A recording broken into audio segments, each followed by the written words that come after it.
একটা কথা প্রায় শুনবেন, সেই সকল নেতাদের মুখে যারা সকাল বিকাল তাদের কথা চেঞ্জ করে, অর্থাৎ সকালে এক কথা বলছে, বিকালে আরেক কথা বলছে। এরা বলে কি যে রাজনীতিতে কোনো শেষ কথা নাই। তার মানে রাজনীতিটা যখন টাউট বাটপারের রাজনীতি হয়, চুরি লুটপাটের রাজনীতি হয়, তখন সে রাজনীতির শেষ কথা থাকে না। এই যে রাজনীতির শেষ কথা নাই, এই কথাটা কি আপনারা সত্য কথা মনে করেন? নিশ্চয় না। রাজনীতির অবশ্যই শেষ কথা আছে।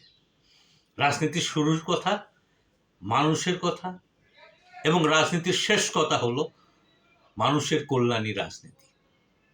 এর বাহিরে কোনো কথা নাই, এবং এর কথাটাই শেষ কথা, যে মানুষের কল্যাণের রাজনীতি, এটাই রাজনীতির শেষ কথা।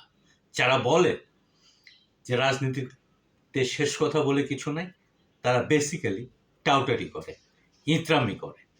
তারা গণভোটকে না বলতে পারে, গণভোটকে অস্বীকার করতে পারে, গণভোটের রায়কে অস্বীকার করতে পারে। তারা ৭১-এর নির্বাচনকে অস্বীকার করতে পারে, ৭০-এর নির্বাচনকে অস্বীকার করতে পারে, তারপর মুক্তিযুদ্ধ উত্তর বাংলাদেশকে তারা মুক্তিযুদ্ধের ঘোষণাপত্র অস্বীকার করতে পারে।